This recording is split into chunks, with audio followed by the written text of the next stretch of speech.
Hi 3i. A deafening shriek came from the girl.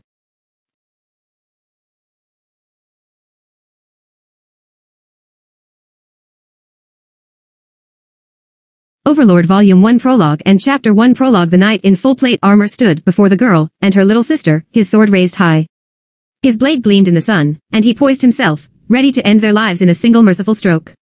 The girl squeezed her eyes tightly shut and bit her lower lip. She had never asked for this. She had been forced into her present circumstances. If only she had some strength, she might have resisted the enemy in front of her and fled. However, the girl did not have that strength. Thus, there could only be one outcome to this situation. That would be the girl's death, at this very place. The longsword fell, and yet there was no pain. The girl gingerly opened the eyes which had been squeezed shut. The first thing she saw was the suddenly motionless longsword. Then, she saw the sword's owner. The knight in front of her was frozen in place, his eyes looking somewhere off to the girl's side. His completely defenseless posture clearly displayed the fear that filled him. As though drawn by the knight's gaze, the girl could not help but turn and look in the same direction as him. And so, the girl gazed upon despair. What she saw was darkness. It was an infinitesimally thin, yet unfathomably deep blackness. It was a half-oval of obsidian that seemed to protrude from the earth.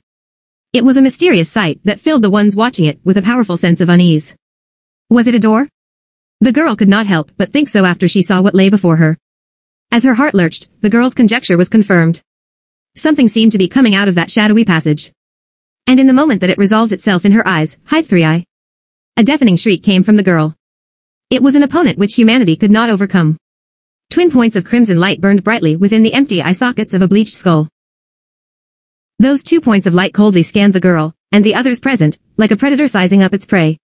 Within its fleshless hands it grasped a magic staff that seemed divine in nature, yet inspired dread in equal measure.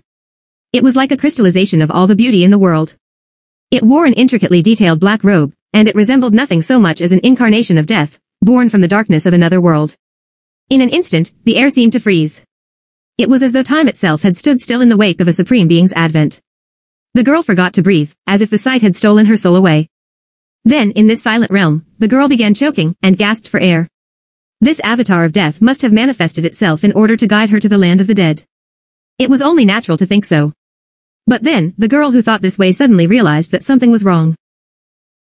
That was because the knight who had been planning to kill her from behind was now completely still. Gah, a cry that sounded like a wail crept into her ears. From whose mouth had that sound come? It felt like it could have come from hers, or that of her little sister, shivering in fright, or from the mouth of the knight that had been about to kill her. A skeletal hand slowly extended itself, its fingers spreading as though reaching for something, and they moved past the girl, toward the knight behind her. She wanted to look away from it, but fear kept her gaze in place. She had the feeling that if she averted her eyes, she would see a far more horrible sight instead. Grasp heart. The incarnation of death clenched its fist, and the girl heard the sound of crunching metal from behind her. Though she was afraid to take her eyes away from the figure of death, curiosity got the better of her, and the girl wrenched her eyes away, whereupon saw the body of the knight. He was sprawled motionless on the ground, like a puppet whose strings had been cut. He was dead.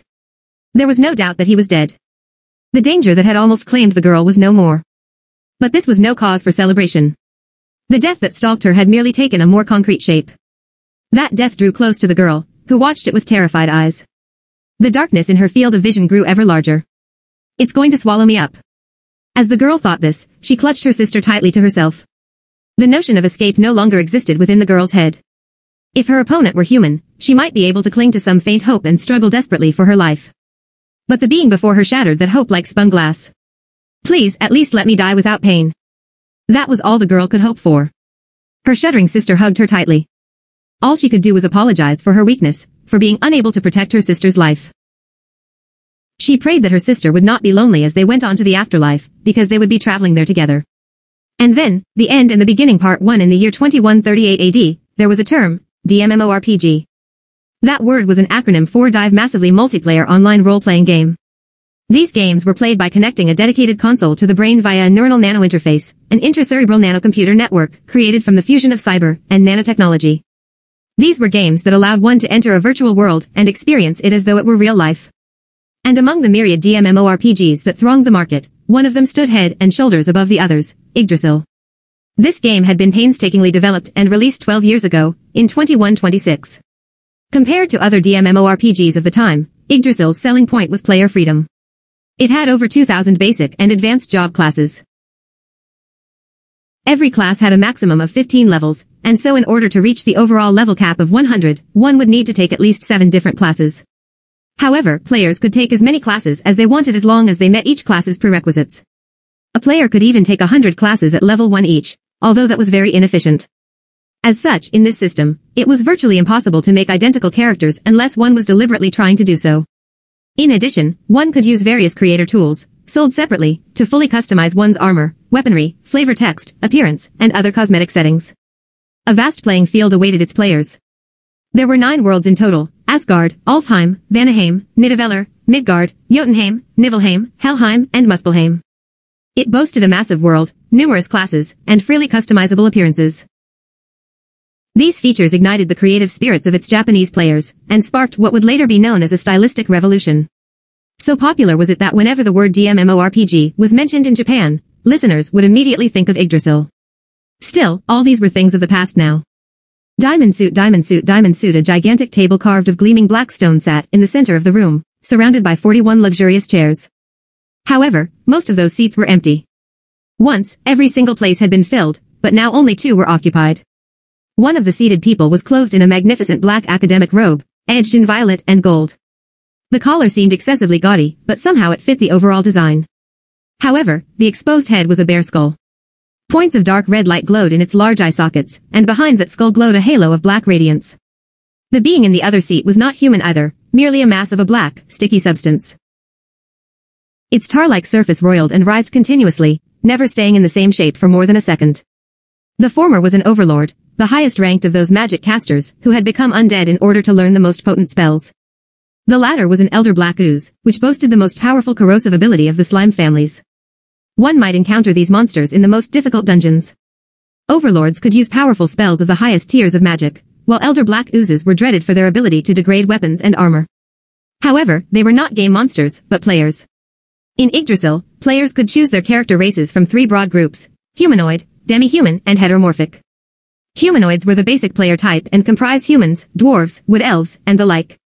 Demi-humans tended to be ugly, but possessed superior attributes to humanoids. Examples of demi-humans were goblins, beastmen, ogres, and so on. Finally, heteromorphic races had monstrous abilities, but despite their stats being generally higher than those of other races, they also possessed various drawbacks. There were around 700 playable races in total, including the advanced versions of these races. Naturally, the Overlord and Elder Black Ooze were among the high-tier heteromorphic races that were playable. The Overlord, who was speaking at the moment, did not move his mouth. That was because even the most advanced DMMORPGs of the time still could not overcome the technological hurdle of properly modeling the changes on a character's face in response to emotions and speech. It's really been a while, Harahiro-san. Although this is the last day of Yggdrasil, I didn't expect you to show up. Indeed it has, Momonga-san. The 2 of them spoke with the voices of grown men, but compared to the voice of the former, the latter's words lacked force, or perhaps it could be said that they lacked energy. You stopped coming online after you changed your job IRL, so how long has it been? About 2 years. Ah, seems about right. Wah, it's been so long, this is bad. I've been doing so much overtime recently that my sense of time is starting to go weird. That's really bad, right? Are you okay? My body? Well, it's a mess. I haven't had to see a doctor yet, but I'm almost there. It's really bad. A lot of times, I feel like I want to run away from it all, but then I think about how I need money to live, and then I go back to work like a whipped slave. Yua, the Overlord, Momonga, lowered his head in an I can't take it gesture. That's terrible. As though following up on Momonga's comment, Hirohiro delivered a grim monologue, his words laced with an unimaginable reality. The 2 of them griped loudly about the foolishness they encountered in their working lives. Subordinates who did not know how to report, communicate, and discuss things, spreadsheets that changed by the day, scoldings by their superiors for not meeting various KPIs, working late every day until they could not go home, gaining weight because of their irregular lifestyles, and the increasing amounts of medicine they had to take every day. Harahiro's grievances burst forth like a broken dam, and Momonga lent his ear to him. A lot of people were averse to discussing reality in a virtual world. It was fairly normal for people to not want to talk about their offline lives in a game. However, this was not so for the 2 of them. The guild they belonged to, a group that was founded and managed by players. Ainsul Gown, had 2 conditions that each of its members had to fulfill. The first was that everyone had to be a working member of society. The other was that they had to play heteromorphic characters. Because of these rules, the topics they discussed often revolved around their jobs in the real world. Any member of the guild would field these questions and, as such, the conversation between the two could be considered standard fare for the guild. After about 10 minutes, the torrent of words that flowed from Hero dwindled to a trickle. I'm sorry for making you listen to my whining. I can't complain much IRL. The place corresponding to Hero's head seemed to sway, as though he were bowing in apology. Thus, Momonga replied, Don't worry about it, Hero-san. I made you come online despite you being busy, so listening to your complaints is only expected. I'll hear you out, no matter how many you have. Hero seemed to have recovered some of his old energy, and with a somewhat more energetic laugh, he replied, I'm grateful for that, Momonga-san. I'm glad I could meet a friend after signing on. I'm very happy to hear you say that too. Although it's about time for me to log off. Hero's tentacle waggled in midair, as though he were operating something. Indeed, he was operating a menu. You're right, it is getting pretty late. I'm sorry about this, Momonga-san. Momonga sighed gently, as though he didn't want Hero to sense the regret in his heart. Well, if it's like that, then it's a shame, time flies so fast when you're having fun. I really did want to stay with you to the end, but I'm about to fall asleep. Well, you do sound pretty tired. Then, you should log out soon and have a good rest. I'm really sorry, Momonga-san. Although, how long do you plan to stay, guild leader? I intended to stay on until I was automatically logged out once the servers shut down. Since it's still a ways off, maybe someone might come by in the meantime. Is that so? Still, I really didn't expect this place to be so well preserved. At this moment, Momonga was grateful that he had no way to show his expressions. If he did, Hero would probably have seen his face twist up. Even then, his voice would betray how he truly felt, so Momonga kept quiet, in order to suppress the feelings surging up within him. He had worked hard to maintain the guild precisely, because he had built it up along with everyone else, but hearing words like these from one of his guild members sparked a mix of complicated emotions in his heart. However, these feelings dispersed like mist as Hero continued. Momonga-san, you must have kept the guild going as its leader so we could come back to it at any time. Thank you very much. It was a guild built by everyone, so it's my job as guild master to keep things going so that the members can come back at any time. Yes. We had fun with the game because you were our guild master, Momonga-san. I hope that when we meet again, it'll be in Yggdrasil too. I haven't heard anything about a second game, but like you said, I'd be glad if we could meet like that. I'll look forward to it. I'm having trouble staying awake. I think I'll log off first. I'm glad I could meet you in the end. Good night. Momonga wanted to say something, but he hesitated for a moment, and then he spoke. I was very happy to meet you too. Good night. A smiley appeared near Hero's head. Since characters in Yggdrasil could not express emotions through their facial expressions, they used emoticons instead. Momonga worked his control interface, and produced a similar smiley. Hero's last words were, let's meet up again somewhere. And so, the last of the 3 guild members to come online tonight vanished. Silence descended once more. It was as though nobody had ever been here in the first place. Nothing was left behind. Momonga looked at the place where Hero had been sitting, and he muttered the words he wanted to say. Today's the last day of the game. I know you're tired, but we'll never have a chance like this again. Why don't we stay together until the end? Of course, there was no response, because Hero had already returned to reality. Ha. Momonga's sigh came from the bottom of his heart. In the end, it was better that it had remained unsaid. During their brief exchange, he could already tell how tired Hero was from the sound of his voice. Still, despite his fatigue, Hero had still responded to the email he had sent, and logged on for the last day of Yggdrasil before it closed down. He should have been grateful enough for that. Asking him to stay on would not just have been a matter of being thick-skinned, but actively causing him trouble. Momonga stared at the seat Hero had occupied, until just now, and then turned to look at the other 39 seats. Those were the places where his old comrades had once sat. After going a circle around the table, Momonga returned his eyes to Hero's place. Let's meet up again somewhere, huh? Let's meet up again somewhere. See you again.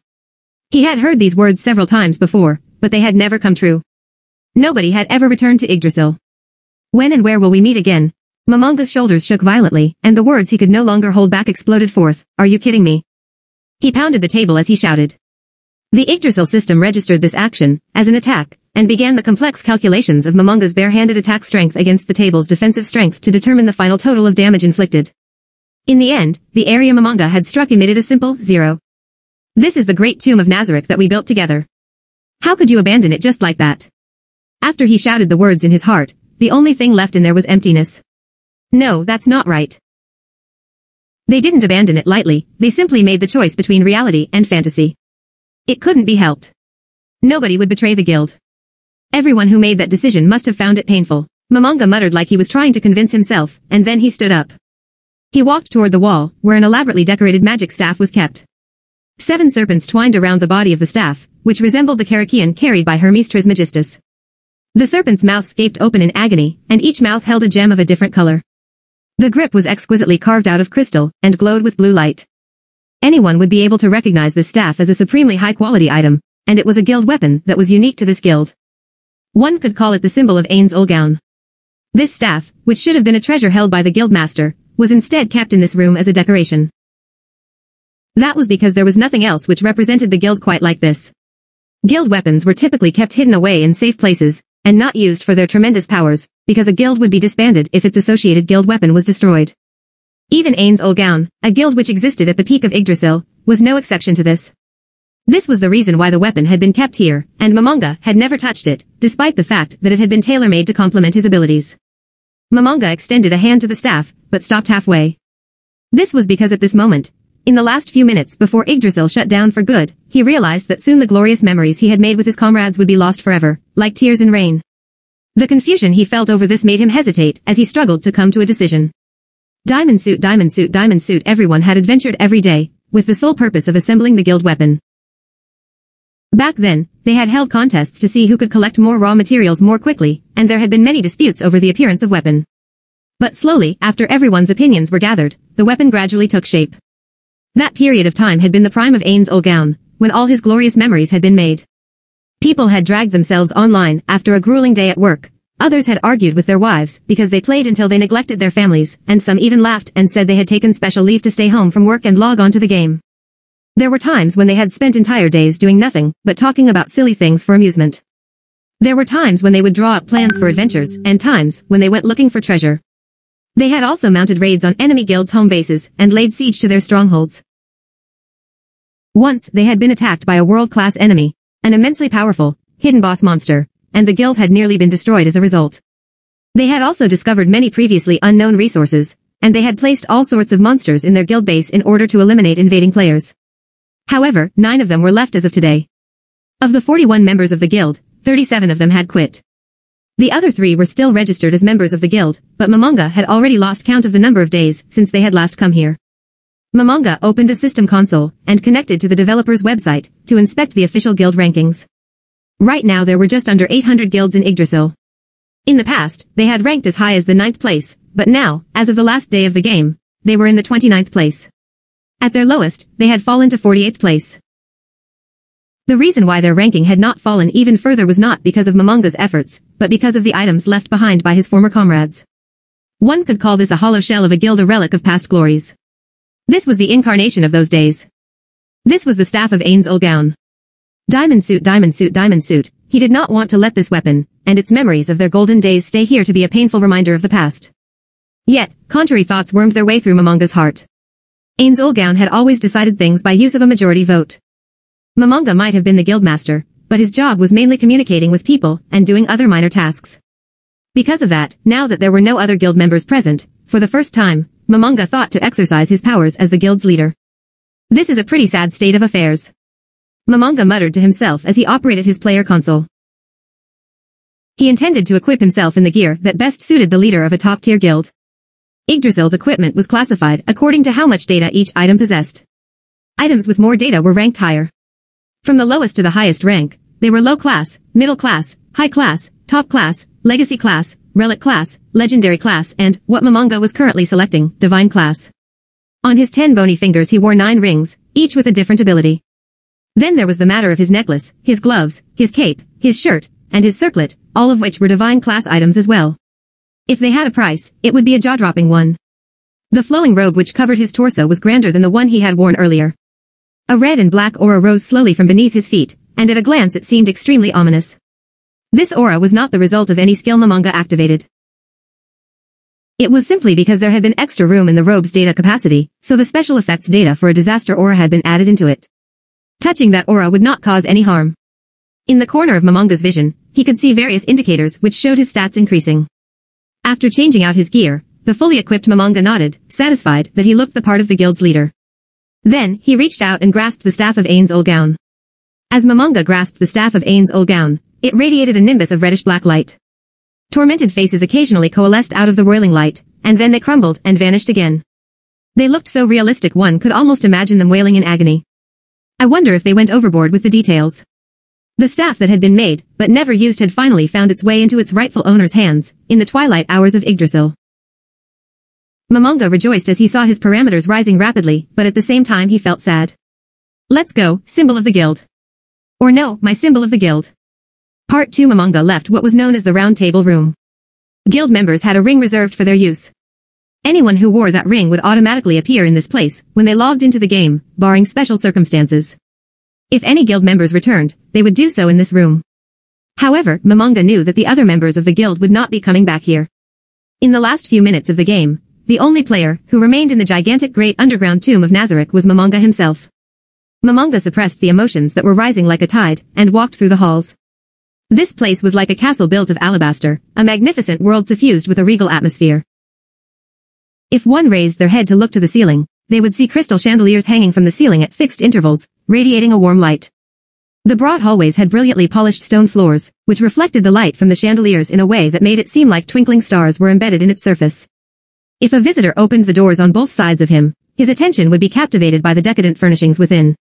A third party observing this scene would probably be staring in awe.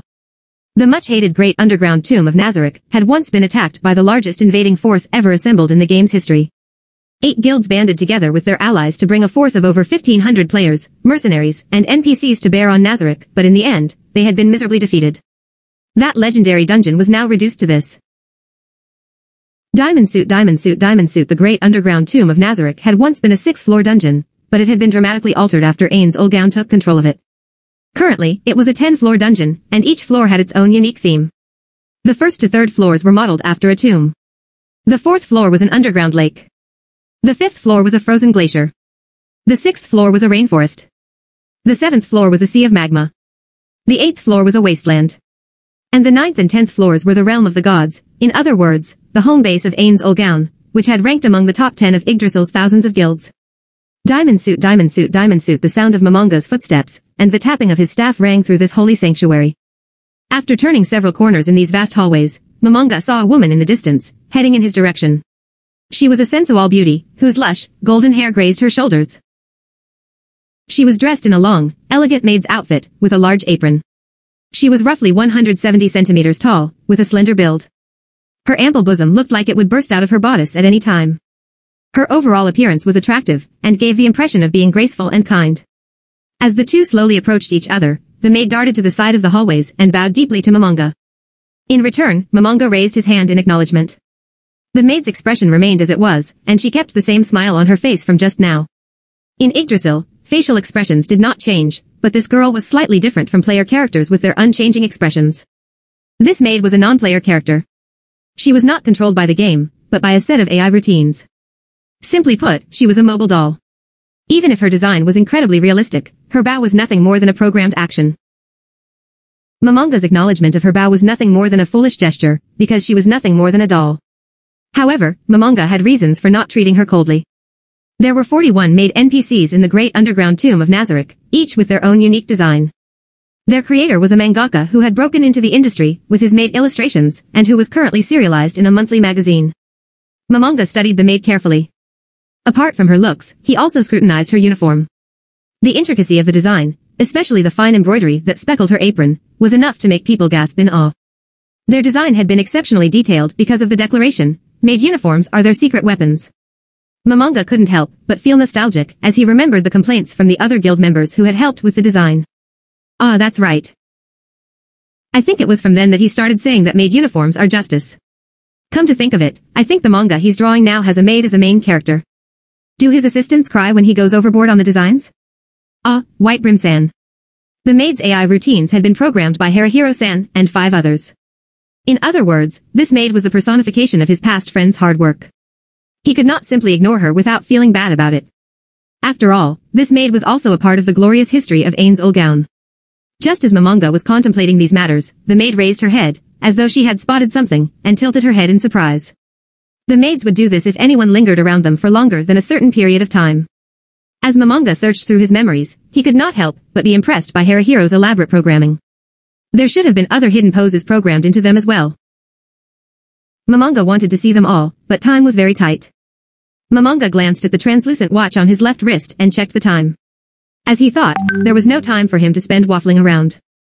Thank you for your hard work. Momonga walked past the maid after that painful farewell. As he passed the maid, there was no response, but that was only to be expected. Still, even if she did not reply to him, Momonga still felt that it had to be said, because it was the last day of Yggdrasil. Momonga continued forward, leaving the maid behind. After a while, a gigantic staircase appeared before Momonga's eyes. It was wide enough that over 10 people could walk down it side by side, arms outstretched, with no problems. A luxurious red carpet lay on the steps. Momonga slowly descended the stairs, until he reached the lowest floor, the 10th floor of the great underground tomb of Nazareth. The place where he had arrived was a large receiving room, with several figures within. The first to enter Momonga's line of sight was a distinguished old gentleman in a butler's outfit. His hair was pure white, even the beard and mustache near his mouth. However, the old man's back was ramrod straight, like a sword forged of steel. His face was deeply wrinkled, and gave onlookers the impression that he was a kind and gentle person, but his keen eyes were like those of an eagle sizing up its prey. There were 6 maids standing behind the butler. However, these maids were different from the one Momonga had met earlier, in looks and equipment. The maids wore gauntlets and greaves of gold, silver, black, and other colored metals. Their armor was designed to look like the outfits of maids in manga. They did not wear helmets, but instead white headdresses. In addition, every girl was armed with a different weapon. They were the very picture of battle maids. Their hairstyles were also varied. They wore their hair in buns, ponytails, long and straight, French curls, and so on. The one thing they had in common was that every single one of them was attractive. The exact way in which they were attractive also varied within them. One was sporty and athletic, one resembled a demure Japanese maiden, one of them had a seductive allure, and so on. These girls were NPCs, but they were distinctly different from the other maids, who had simply been designed for entertainment.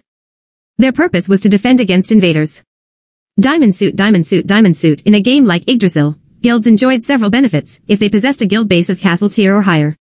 One of these was NPCs for base defense.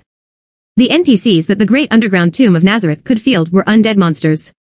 These automatically spawning NPCs, or pot monsters, had a maximum level of 30. Even if they were destroyed, after a while they would respawn on their own, at no cost to the guild. However, players could not customize the AI and appearances of these pop NPCs. As such, they were hardly useful in deterring intruders, who were universally players. There was also another type of NPC, the ones designed from the ground up to their maker's satisfaction. If a guild possessed a castle-grade guild base, the owning guild would be allowed 700 levels to be distributed between any number of NPCs they wanted.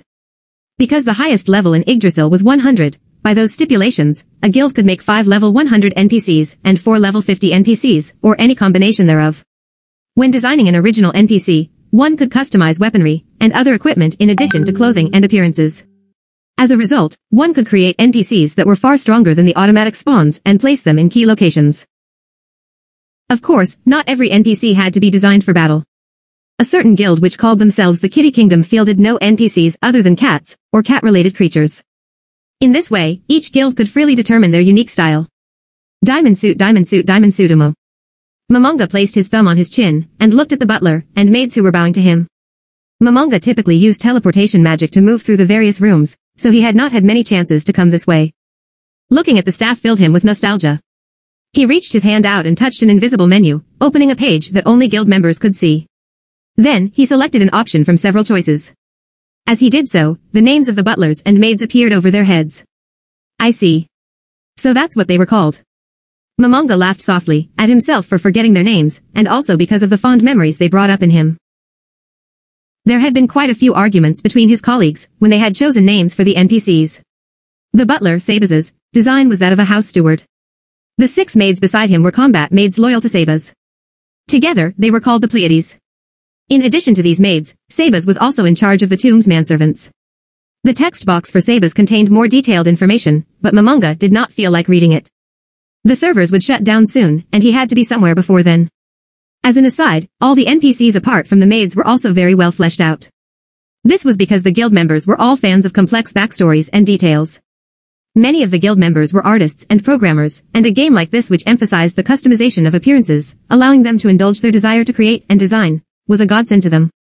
Originally, Sabaz and the combat maids were intended to be a last line of defense against invaders.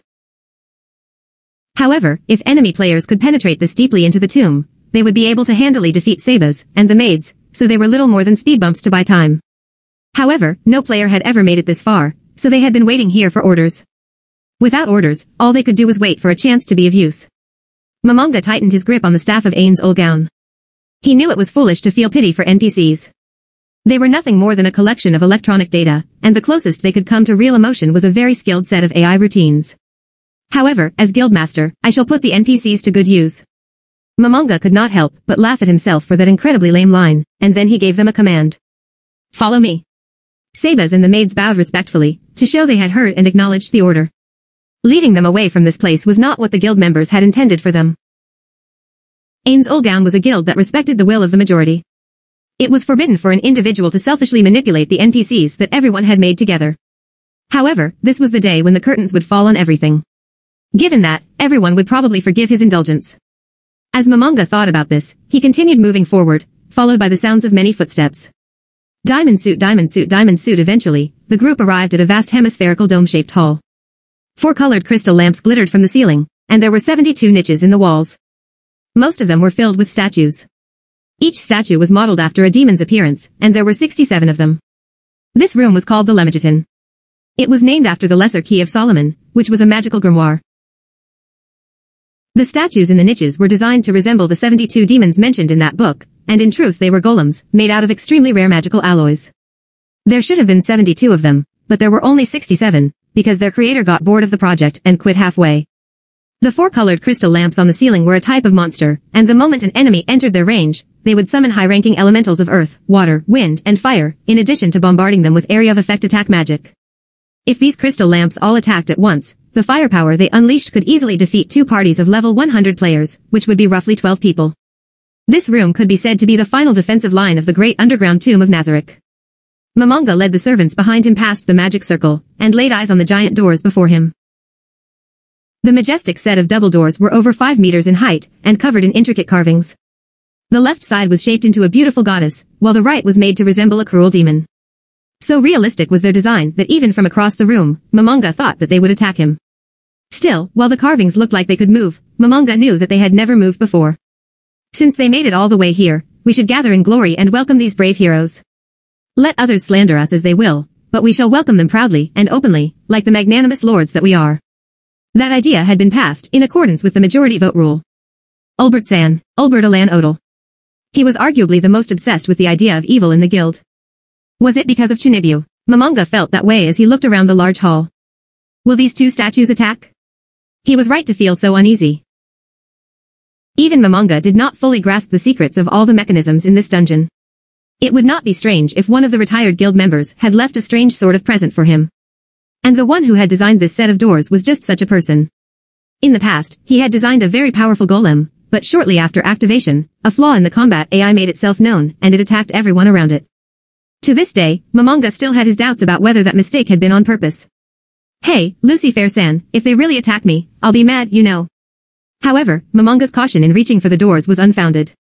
As he touched them, they opened by themselves, although they did so slowly, in deference to their massive weight. The air changed.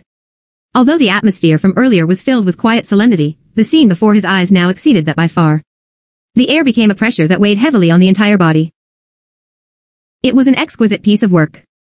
And in this wide, high room, even packing several hundred people inside would not make the room feel crowded. The high ceiling and the surrounding walls were a predominantly white color, with golden decorations as highlights. The numerous chandeliers which hung from the ceiling were made of precious stones of all colors of the rainbow, and they emitted a fantastic, dreamlike radiance. Numerous flags emblazoned with different symbols hung from flagpoles sunk into the walls. A total of 41 of these flags swayed gently in the wind, from the ceiling to the floor. In the center of this room that was tinted gold and silver, there was a flight of stairs about 10 steps high. Atop these stairs was a gigantic throne, carved out of a single piece of crystal, whose back was high enough to touch the ceiling above it. A huge red banner hung down behind it, proudly displaying the symbol of the guild. This place was located in the deepest reaches of the great underground tomb of Nazareth. It was also its most important place, the throne room. Oh, even Momonga could not help but gasp at the sheer magnificence of this room. He felt that it was easily the second most impressive location in Yggdrasil, if not the first. This was the most suitable place for him to welcome the final moments of the game. As Momonga advanced through the room that seemed to absorb the sounds of his footsteps, his eye fell on the female NPC that stood by the side of the throne. She was a beautiful woman who wore a pure white dress, and the faint smile on her face was that of a goddess. In stark contrast to her dress, her hair was a flowing, lustrous jet black that reached down to her waist. Although her golden irises and vertically slitted pupils were somewhat odd, apart from those she could easily be considered a world-class beauty.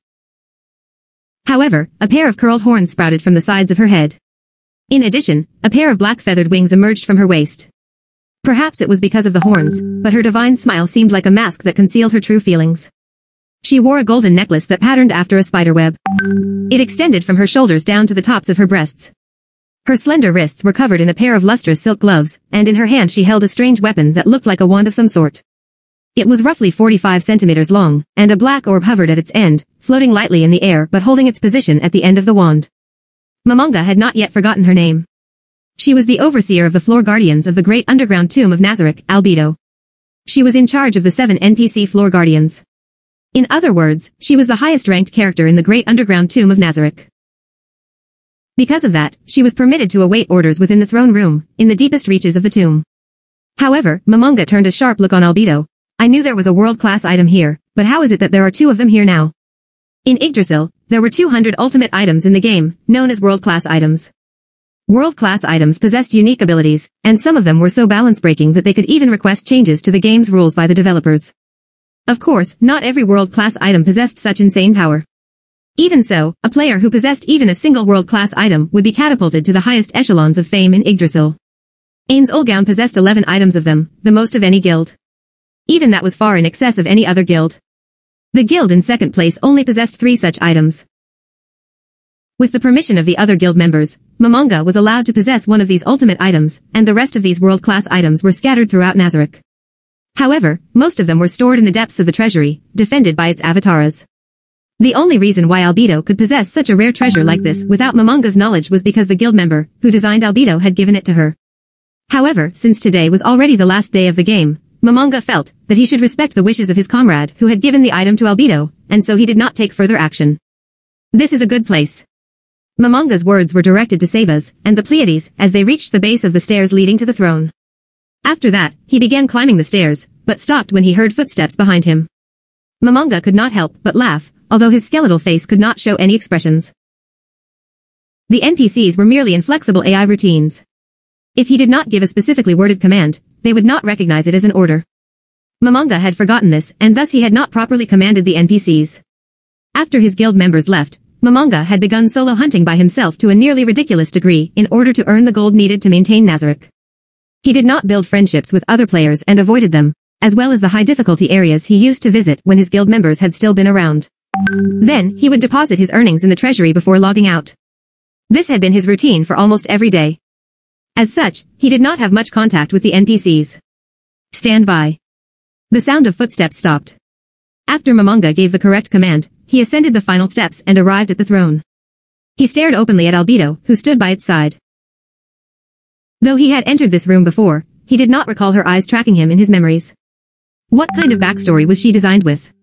All Momonga knew about her character was that she was the overseer of the Guardians, as well as the highest-ranked NPC in Nazareth. Driven by curiosity, Momonga opened up a console, and began scrolling through the details of Albedo's flavor text.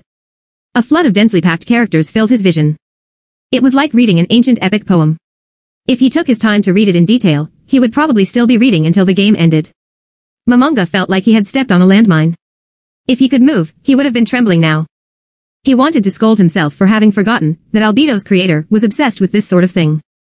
However, since he had already opened it, he had no choice but to abandon his resistance and continue scrolling.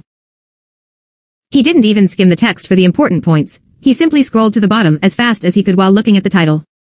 After skipping past vast expanses of text, Momonga's mind settled on the last line and froze. She is also a slut. He could not help but stare.